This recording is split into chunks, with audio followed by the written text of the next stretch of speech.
आज 12 अप्रैल है और पूरे 2 महीने पूरे हो चुके हैं, 60 दिन।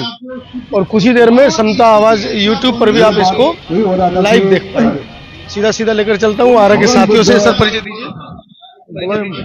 मेरा नाम डॉक्टर आशीष सिंह, बिहिया भोजपुर बिहार। आरा के भोजपुर से हैं आप? मैं डॉक्टर अरविंद कुमार सिंह, बिहिया भोजपुर बिहार।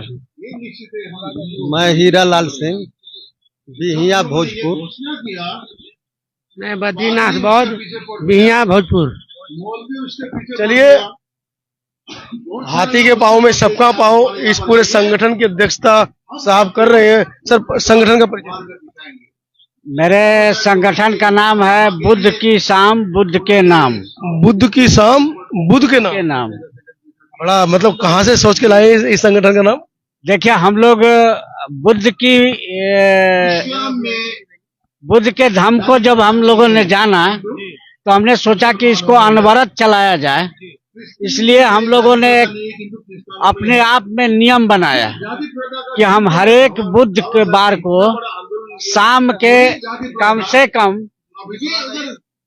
2 से 3 घंटे बुद्ध की चर्चा करेंगे, उनके धर्म की चर्चा करेंगे। तो हम लोग आज भी लगभग 3 बरस हो गए, 3 बरस से लगातार हम लोग शाम को एक साथ बैठते हैं, सामूहिक वंदना, त्रिशरण और पंचशील का पाठ करते हैं। इसके बाद बाबा साहब बोधिसत्व बाबा साहब भीमराव अंबेडकर की जो किताब है, जो बौद्धों के लिए बाइबिल कही जाती है, बुद्ध और उनका धर्म, उनका पाठ करते हैं और सभी लोग सुनते हैं और उस पर चर्चा की जाती है। लगभग कितने लोग आप लोग साथ हैं? हम लोग के साथ अभी लगभग 50 लोग हैं जो बिहिया के हैं, और बिहिया के लोग वहाँ जुट पाते हैं क्योंकि शाम को बाहर के लोगों का आना असंभव है।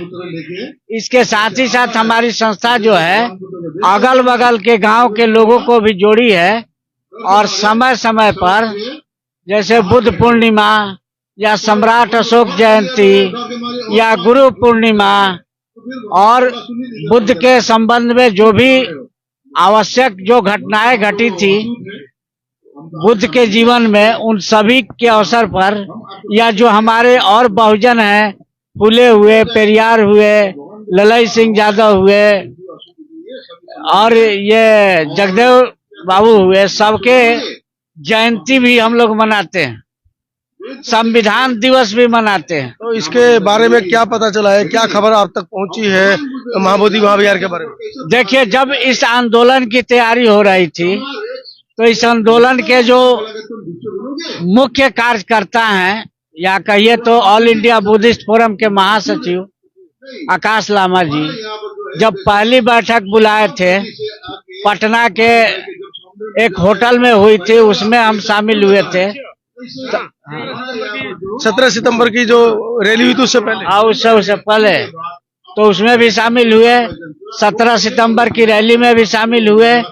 और उसके बाद जो धम्म प्रचार आंदोलन का रथ जो चला था, तो लामा साहब अपने रथ के साथ हमारे बिहिया में भी पधारे थे और उनका हम लोगों ने भव्य स्वागत किया था।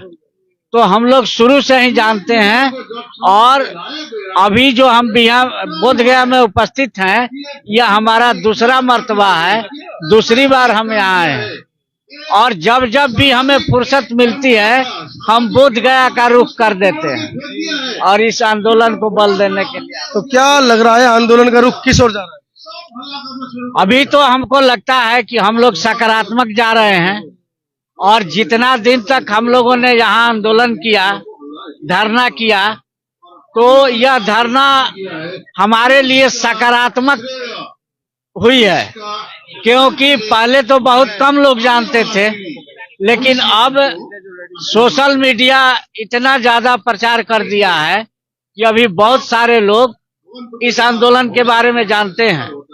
और मैं आपको बता दूं, कल हम रात को आ रहे थे ट्रेन से, तो जिस कंपार्टमेंट में बैठे थे हम लोग, उसमें हम लोग आपस में ही बात कर रहे थे कि हम लोग बोध गया जा रहे हैं, वहाँ महाबोधि महाविहार मुक्ति का आंदोलन चल रहा है और उसको यहाँ के मनुवादियों से मुक्त कराना है। तो अगल बगल के जितने लोग थे उसमें से कुछ लोगों ने अपनी प्रतिक्रिया शुरू की। उसने कहा कि आप लोग बहुत बढ़िया काम करने जा रहे हैं और हम लोग को भी फुर्सत मिलता है तो हम लोग भी चलेंगे। मतलब ऐसा जैसे कि बहुत कुछ आवेश में भी लोग बोल दिए। सारी बातें तो हम आपके सामने नहीं कहना चाहता, लेकिन उन्होंने कहा कि ये मनुवादी जो हैं, ये जो ब्राह्मणवादी हैं, जिन्होंने ब्राह्मण धर्म बनाया, वर्ण बनाया, हम लोग को ऊंच नीच में बांट दिया, लेकिन हम लोगों ने समझा है कि बुद्ध का विचार जो है समतामूलक विचार है और इसमें हर एक मनुष्य को एक जैसा समझा जाता है। तो हम लोग उनके इस वर्ण आश्रम व्यवस्था से बिल्कुल त्रस्त हैं और हम चाहते हैं कि इस शुभ काम की शुरुआत पहले मनुवादियों को महाबोधि महाविहार से हटा करके हो, तब हम पूरे देश में खोजेंगे कि कहाँ कहाँ मनुवादी जो है हमारे विरासत पर कब्जा किए हैं, एक एक करके हम उसको ढूंढ के निकालेंगे।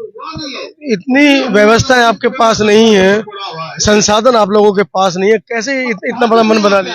अब देखिए, यह मेरा विचार नहीं, मैं तो बोला कि मैं यात्रा में आ रहा था तो ये सारे लोग बोल रहे थे, हाँ ट्रेन की में, तो ये जनता की प्रक्रिया है और जनता की प्रतिक्रिया यह संकेत दे रही है कि अब पूरे बौद्ध लोग जग चुके हैं। बौद्ध ही नहीं, गैर बौद्ध भी जो है, जो अभी जो मानवता में विश्वास करते हैं या भविष्य में हमारे तरफ आने की कोशिश करते हैं, तो उन लोगों की प्रतिक्रिया है ये। और हम तो अपने जितना सीमित साधन है, संसाधन है, और इस लोकतंत्र में क्या हो सकता है? इस लोकतंत्र में तो हम लोग कोई गोली बंदूक नहीं चला सकते हैं, कोई लाठी नहीं चला सकते हैं। हमारा तो काम है सरकार के सामने अपनी मांग रखना। चलिए, सरकार के सामने अपनी मांग रखना, और साथ ही साथ इस बार बिहार के बहुजनों ने भी ये ठान लिया है कि अगर सरकारें हमारी बातें नहीं मानती हैं तो कहीं ना कहीं ऐसी सरकारों को हम उखाड़ फेंकेंगे, उन्हें भविष्य में ऐसी सरकारों को हम सत्ता में नहीं लाएंगे। हाँ, ये तो सही बात है। आज इस आंदोलन के प्रति और वर्तमान सरकार के मुखिया नीतीश कुमार का जो रवैया है या जो उनका चुप्पी है, इससे पूरी जनता त्रस्त है। और इस बात पर बात आगे बढ़ते बढ़ते यहाँ तक भी आ गई कि अब की बार इसको नहीं जिताना है। चलिए, नीतीश कुमार भी सुन ले, अगर ये वीडियो आप तक पहुंच रही है तो इस बार जनता ने मन बना लिया है कि इस बार आपकी जो सरकार है, लंगड़ी सरकार, उसको नहीं आने देंगे। अभी भी आपके पास समय है, चुनाव में कुछ समय है, उससे पहले अगर आप कुछ बड़ा फैसला कर लेते हैं तो शायद जनता आपको स्वीकार कर लेगी। लेकिन अगर इस तरीके की बात नहीं मानी जाती है तो लगता है कि सरकार के खिलाफ पूरा मन जनता बना चुकी है, आपको मुंह की भी खानी इसमें पड़ सकती है। वीडियो के बारे में क्या राय है कमेंट सेक्शन में जरूर लिखिएगा। धन्यवाद।